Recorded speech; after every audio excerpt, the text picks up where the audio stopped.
மருத்தாச்சலம். மருத்தாச்சலம் short story. மலேசியாவில் கமலி என்கிற பெண் இருந்தாள். அவளுடன் சேர்த்து அம்மாவுக்கு 3 பெண்கள். தகப்பன் இல்லாத பெண்களை அம்மா கஷ்டப்பட்டு வளர்த்தாள். கமலி திருமண வயது வந்தும் அதற்குரிய கலகலப்பு இல்லாமல் இருந்தாள். படிக்கும்போதே அவளுடைய தோழிகள் கிண்டல் செய்வார்கள். பத்துமடை முருகன் மீது கமலிக்கு சிறு வயதிலிருந்தே பிரியம் இருந்தது. இருப்பினும் தன் மனதுக்குள் மகாவிஷ்ணு இருப்பதாக அவள் உணர்ந்தாள். தன் உணவு, உடை, பேச்சு அனைத்தையும் அவருக்கு தெரிவிக்கும் வண்ணம் தினமும் அவருடன் மனதுக்குள் உரையாடினாள். அவளுடைய மௌனம் தோழிகளுக்கு சலித்தது. அவர்களும் முருகபக்தி கொண்டவர்களாக இருந்தும் கமலி பித்து பிடித்தவள் போல் அடிக்கடி தனிமை நாடுவது அவர்களுக்கு வியப்பாக இருந்தது. கமலியின் மூத்த 2 சகோதரிகளையும் அம்மா இந்தியாவில் இருந்த உறவினர் குடும்பத்தில் திருமணம் செய்து கொடுத்திருந்தாள். அவர்கள் வசதியாக வாழ்ந்தாலும் மலேசியாவுக்கு அம்மாவிடம் வரும்போது சிற்சில பிரச்சனைகளை சொல்லும்போது கமலி அதை கேட்டு குடும்ப வாழ்வு தொல்லை மிகுந்தது என்று வருந்தினாள். அம்மா சொந்தமாக உணவுக்கடை நடத்தினாள்.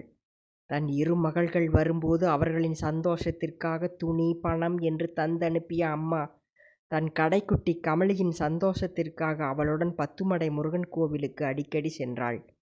கமலி திருமணம் வேண்டாம் என்று சொல்வதை கேட்டு அம்மா வருந்தினாள்.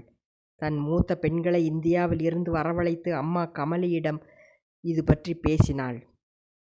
கமலி கேட்ட கேள்வி அவர்களை வியப்புக்குள்ளாக்கியது. கமலி, தெய்வத்தை விடாமல் நேசிக்கும்போது கணவரை எப்போதெல்லாம் நினைப்பது என்றும், அல்லது கணவரை தொடர்ந்து நினைத்தால் தெய்வத்தை எப்போது நினைப்பது என்றும் கேட்டாள்.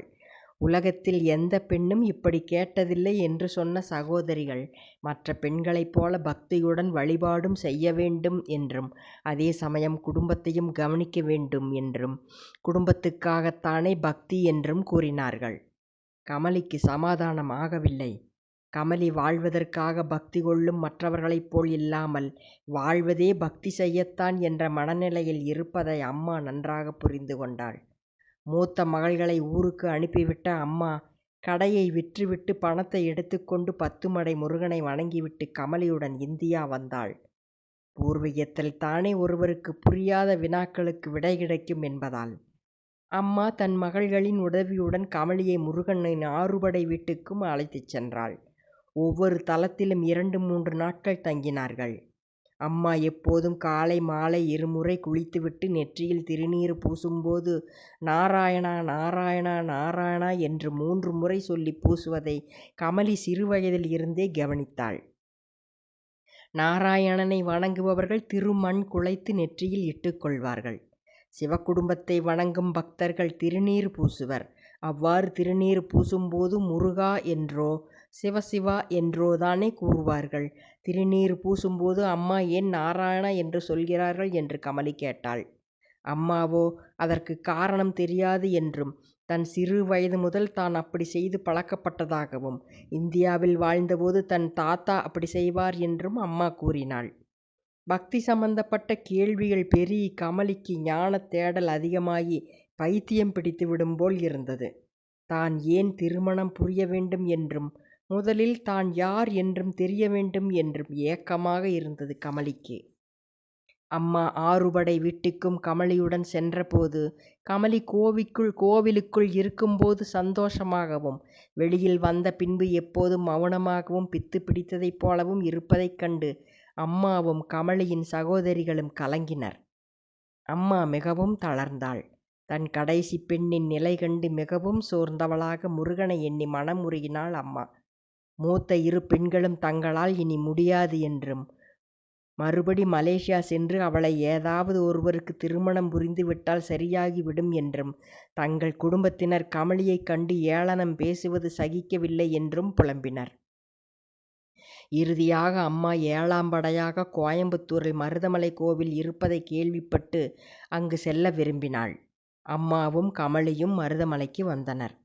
கோவிலில் கூட்டம் அதிகமாக இருந்ததால் பிரகாரம் சுற்றிவிட்டு பாம்பாட்டி சன்னதிக்கும் சென்று வணங்கிவிட்டு மறுபடி முருகன் சன்னதிக்கு வந்து நின்றனர். கூட்டம் குறைந்திருந்தது. அம்மா மிகவும் மனம் தளர்ந்தவளாக, இங்கு இன்று இப்போதே தன் மகள் வினாக்கள் யாவும் தீர்ந்துவிட வேண்டும் என்றும், அவள் திருமணம் ஆகாவிட்டாலும் பரவாயில்லை, தெளிந்த ஞானியாக ஆக வேண்டும் என்றும், தன் மகள் நிலைமைக்கு ஒரு முடிவு தான் முருகா, நீதான் தர வேண்டும் என்று மிகவும் மனமுருகினாள். அப்போது கமலி அம்மாவை பார்க்க, அம்மா திடீரென்று முருகன் சன்னதிக்கு அருகில் இருந்த விஷ்ணு சன்னதியை பார்த்து கண்ணீர் மல்க நின்றிருப்பதைக் கண்டாள் கமலி.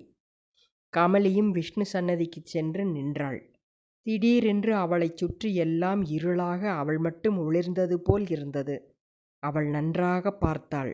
நன்றாக பார்த்து கொண்டிருந்த போதே அந்த மருதாச்சல மூர்த்தி வந்ததையும் விஷ்ணு சந்நிதியில் நின்றதையும் அவளை பார்த்து புன்னகைத்துவிட்டு மறைந்ததையும் கண்டாள்.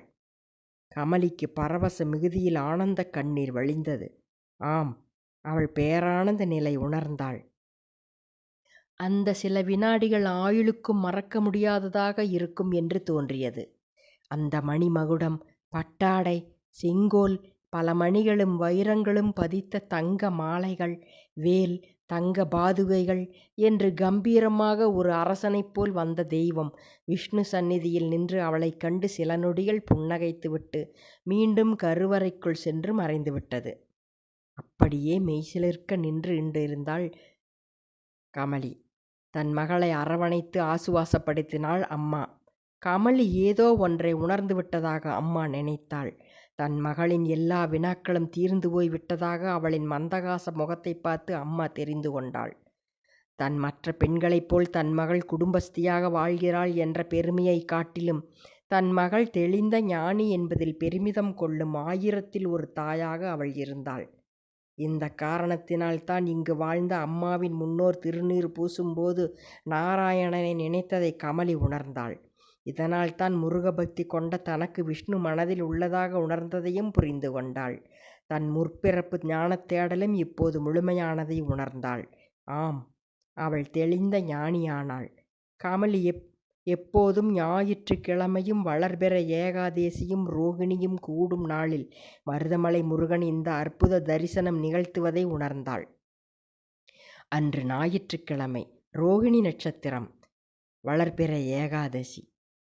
கமலிக்கு மிகவும் பேரானந்தமாக இருந்தது.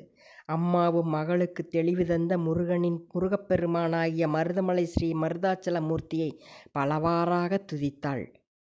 பிற்காலத்தில் கமலி மருதமலை வனத்துக்குள் குடில் அமைத்து தங்கி மருதமலை முருகன் மீது பல்லாயிரம் பாடல்கள் புனைந்தாள்.